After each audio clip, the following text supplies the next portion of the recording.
Sa UNTV Service kami sir, tutulungan po namin kayo. Mag-aalas 2 ng madaling araw nitong April 21 nang makatanggap ng tawag ang UNTV News and Rescue Team na may motorcycle crash accident sa kahabaan ng Aurora Boulevard Corner, Katipunan sa Quezon City. Bukod sir sa mga sugat niyo, saan po yung masakit niyo sir? Meron pa ba kayong inindang bukod po sa bungangan? Base sa pagsusuri ng team, maraming tinamong injury ang pasyente.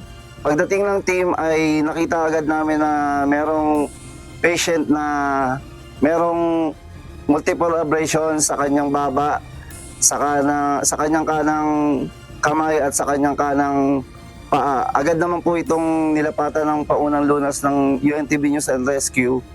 Ayon sa biktima, sumemplang siya nang may biglang sumulpot o humarang sa kanyang direksyon habang siya'y nagmamaneho. So, ang gagawin ko, since tuloy-tuloy lang yung biyahe ko, dito lang ako, more on sa kaliwa lang ako. Biglang may kumot lang sa akin talaga. Ayun lang po yung nangyari. Biglang may kumot sa akin, so biglang, may collision na nangyari. So, sumip lang ako bigla.